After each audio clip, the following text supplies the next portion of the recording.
The Steve Malzberg Show, and you know what time it is. If it's Friday and it's midway through the show, it's time for Malzberg's Media Madness with the one and only Noel Sheppard, Associate Editor of News. Time for Malzberg's Media Madness with the one and only Noel Sheppard, Associate Editor of News. Of his stories, his fine stories at Newsbusters got linked on the Drudge Report, but it was at least two that I could recall off the top of my head. Are we ready to say hello to Noel? Hello to Noel. Hello to Noel. How are you? So how many did you get posted this week at Drudge? I think it's 3. Okay. Thereabouts. Cool. Yeah, 2 or 3. Very good. Very, very good. By the way, I just heard on CNN that they checked the states, the 24 states or so that have not that are doing it themselves, this health sign up, and not through the Obamacare. Total 54,000 people, and I think 16,000 of them are in Kentucky. The federal government will still not give CNN or anybody else an answer as to how many people have signed up for health insurance through the federal government system. I mean, it's pathetic. It is pathetic, and the reality is the traffic at these websites is irrelevant. I mean, the president isn't a blogger. He's not going for reads, okay? Pardon me. This is about getting people to the websites to sign up.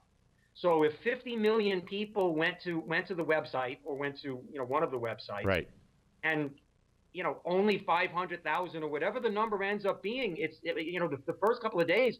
The numbers were under 1% of the folks that were going to the websites were signing up. And I think I know exactly why, and I think you do too. Because most people think they're signing up for free health insurance. Right. And when they find out that it's going to cost, they're not going to sign up. And especially it's quite conceivable that even those that are going, I bet you a lot of people who have health insurance. I mean, I've spoken to several people who have gone to one of these sites. The reason is to see whether they could get insurance cheaper through the exchanges than what they're currently paying, right, to the private health insurance. And the answer is no. I haven't spoken to one person who's gotten it cheaper. So this has all of the trappings and all of the makings of an astonishing disaster.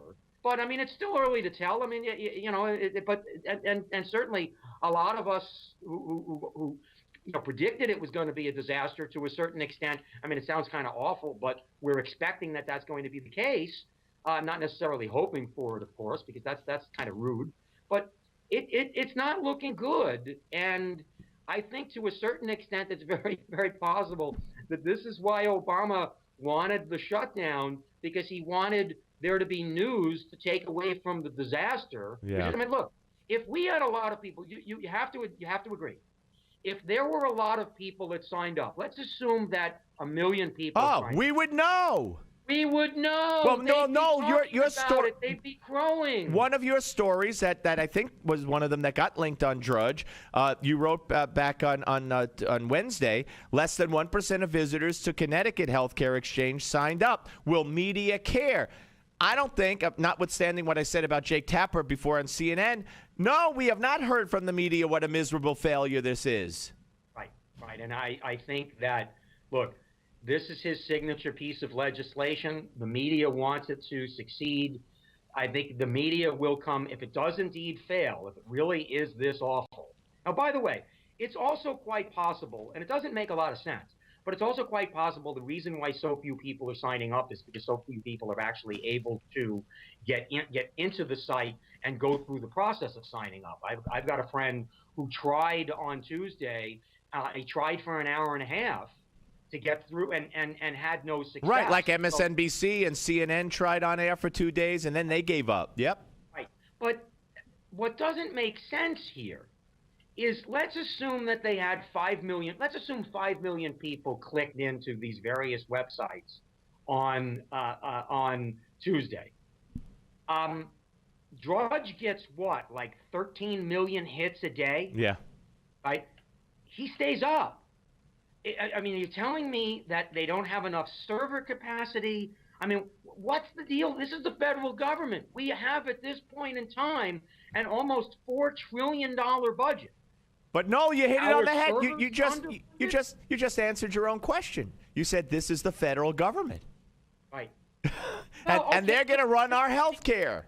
Right, but at the same point, Obama has experience with running a website. I mean, he got tremendous numbers of dollars. Absolutely. Contributions to and there were a lot of, so it really, something isn't adding up here. No. I mean, it really, it's an embarrassment. It really is. You're absolutely right. All right, let's move on. I want to folks to listen to an interview from NPR's On Point, and this is from yesterday. And New York Times columnist Thomas Friedman is a guest. And get a load of Cut 40. This will be Cut 40, Will. Get a load of Thomas Friedman here talking about the Republicans. Here we go. Just hand over the money and nobody gets hurt, as Dana Milbank pointed out. Just hand over the money. Nobody gets hurt here. That's the hostage kind of scenario. Yeah, and that's just not how a serious country governs itself. But because I cover foreign affairs. Yep. It's exactly how Hezbollah, a minority party in Lebanon, has managed to intimidate and pervert Lebanese democracy. And by the way, do you know what Hezbollah means? It means the party of God. They have God on their side, but they also have guns and bazookas on their side. And they use that in order to intimidate an entire democracy. I mean, isn't that quite a jump from Hezbollah to Tea Party? Not in the least. I mean, this is so sick and sad. It really is. I mean, this man writes for the New York Times, and he's on NPR making a comment.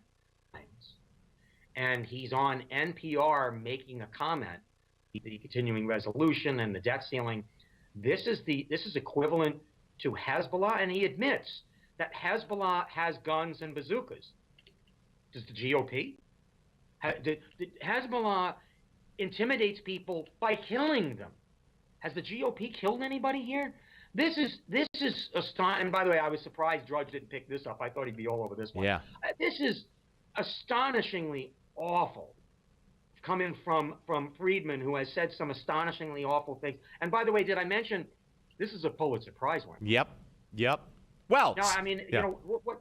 And not funny. It's not funny. The sad thing is, there's a good percentage of people in the media who 100% agree with him. Oh, absolutely. And a certain Nobel Peace Prize winner agrees with him also. And he goes by the name of Barack Obama, who today again used the gun analogy, saying, I'm not going to, while he's out having a fast food restaurant meal, he's saying, I'm not going to negotiate while they hold a gun to the heads of the American public.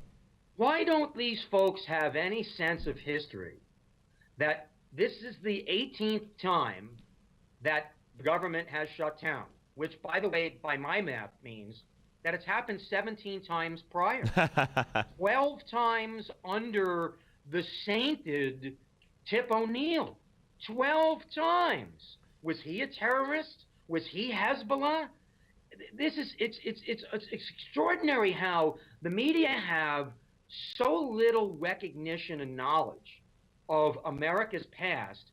Everything seems to be, the only history they know is after George W. Bush was elected. Yep. Nothing happened prior to that point. No, you're absolutely right. And this myth that's being perpetuated that you have written about and we've talked about before by Chris Mack. Absolutely right. And this myth that's being perpetuated that you have written about and we've talked about before by Chris Mack. And they closed down the government. Tip O'Neill did 7 times. But that's when people got along. I mean, you can't look. Noel, it doesn't matter anymore on TV or in news what the facts are. It doesn't matter if you're a blatant, bald-faced liar. You could say what you want to say, and as long as you're on the left, and you get a free pass.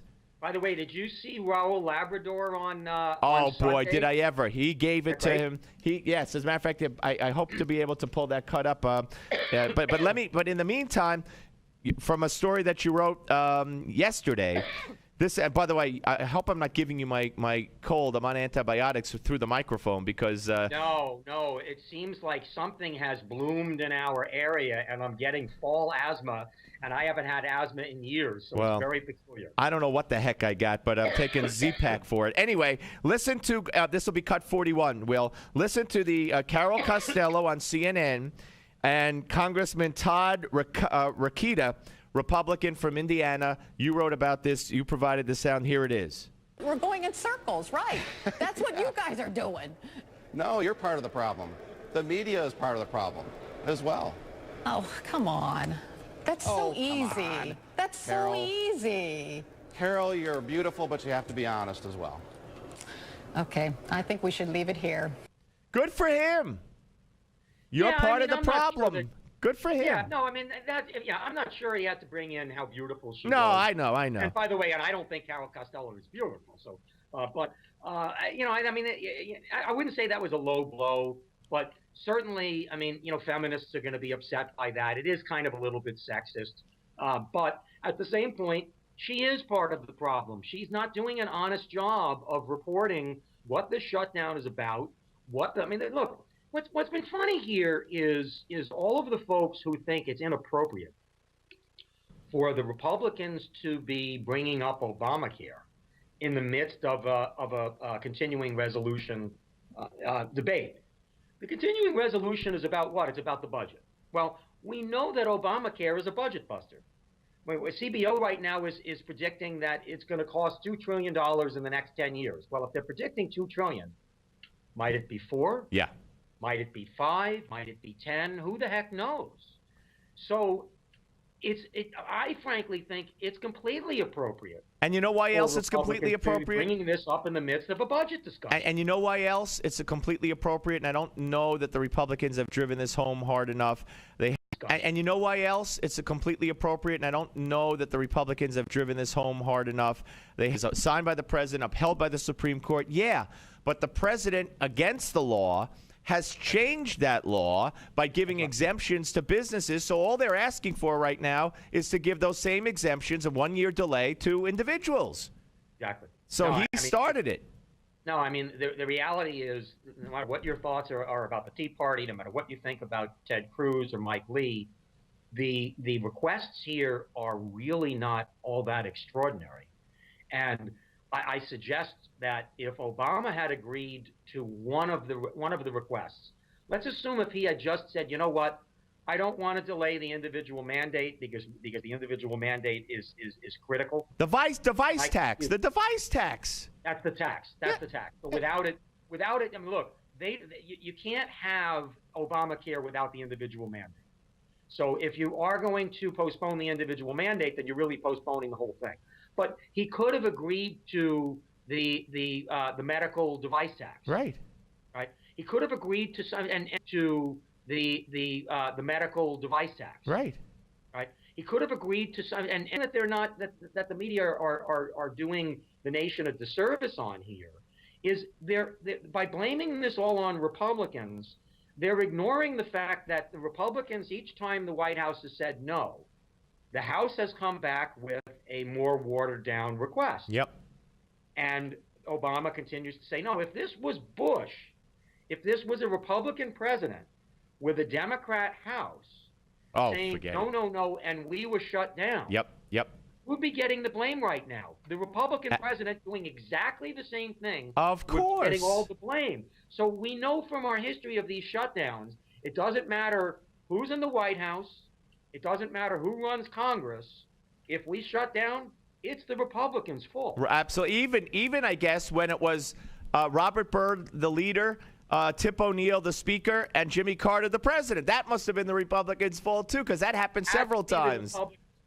Here's cut 11, by the way. Let's play cut 11 for Noel and for the people. Our first request was to completely defund the program, and we knew we were going to lose on that. Now we're asking for a delay, which, again, I don't think is an unreasonable thing to do. You know, your boss, Tip O'Neill, shut down the government 12 different times. And you didn't call him a terrorist. No, you did not call him so. You didn't call him. These were always issues of a couple of days, and they were always resolved, and they were over numbers. And it was both sides, though. Let's be fair, both sides were doing it. But it happened. But you said once. Where'd you get your number from? It's from the Washington Post. No, 7 times. So you're counting all the times since the 70s. Look, they were always there were cases. 17 times since the 70s, and 12 under your boss. Okay, so. Now, to say that those only lasted a couple of days, This was before the government shutdown. This was a day before. And for weeks, Chris Matthews has been calling them terrorists and bomb throwers and whatever before the shutdown. So he didn't know how long it would last. He got caught red-handed. Well, and he also got caught. This is a guy who's got a book out about Tip O'Neill and Ronald Reagan. It appears that he didn't do his research very well because he didn't know that his former boss was actually involved in 12 shutdowns. He said, no, it's only 7. No, it was 7 between O'Neill and Reagan, but there were another 5, O'Neill and Carter. Right. No, absolutely. All right, we got time for one more, and it's going to be 14. Will, this is another story you wrote about CNBC's Michelle Caruso Cabrera. She was on Morning Joe, and they had just had Jay Carney on talking about the catastrophe of a quote-unquote default if the debt ceiling isn't raised. And here's what she had to say, cut 14. Defaulting on debt means the U.S. government would not make an interest payment on a U.S. Treasury. Highly unlikely. And the other thing is, if you pay that late, if it were even to happen, that is not default. And for investors to suddenly sell U.S. Treasuries because there's going to be a 3-day payment late, highly unlikely, because there are not many other choices in the world. Fear-mongering. Jay Carney's been fear-mongering on your network. Okay, thank you so much. Okay, can't have you saying that. Thank you very much. That was very good. It was really quite good, and I applaud her. You know, Michelle is I think probably right of center. I'm not sure how right of center, but I think that she is right of center. She's expressed conservative views on CNBC in the past, which is okay. But I think that what was interesting here is it's clear that folks like Carney, folks like, unfortunately, the president, folks like Harry Reid, folks like Nancy Pelosi, folks like Chuck Schumer, folks like Dick Durbin, are allowed to say anything they want, irrespective of accuracy, and the media won't challenge them on it. I mean, you do realize, and I know you do, that if we had an honest media, oh my God, we'd have a significantly more informed public, because Jay Carney couldn't come on and fearmonger all of the things that they're claiming are going to happen if we don't extend the debt ceiling, we don't increase the debt ceiling. It's nonsense. There's not going to be a default on our debt. We have plenty of tax receipts coming in to pay for the interest payments. We have significantly more coming in tax receipts. Hey, Noel, guess what? If we had an honest media, we would have a different president right now. No, I mean, I made the case. I was in D.C. for the MRC Gala last week. I invited a friend of mine who was actually, I've known him since kindergarten, and he's a total lib. And so he and I were touring through the Capitol and whatnot and discussing politics. And I told him in no uncertain terms, if we had an honest media, the Democrat Party wouldn't exist, or it wouldn't exist in its current form, because the Democrat Party has to misinform people. Absolutely. It's what they live for, and they couldn't do it if we had an honest media. Debbie Wasserman Schultz and all of the rest. All right, listen. And all of them. Noel, great segment as always. I look forward to next week, and we'll look for your pieces at newsbusters.org and on Drudge and everywhere else. And go A's, go Niners. Ah, there you go, showing your bias out there. Oh, it's the A's against the Detroit. Yeah, I don't have a problem with that, but I want to see. I do want to see Tampa. Okay, I gotta go. Hard break. Steve Malzberg, Noel Sheppard, Steve Malzberg Show, Newsmax TV and Radio.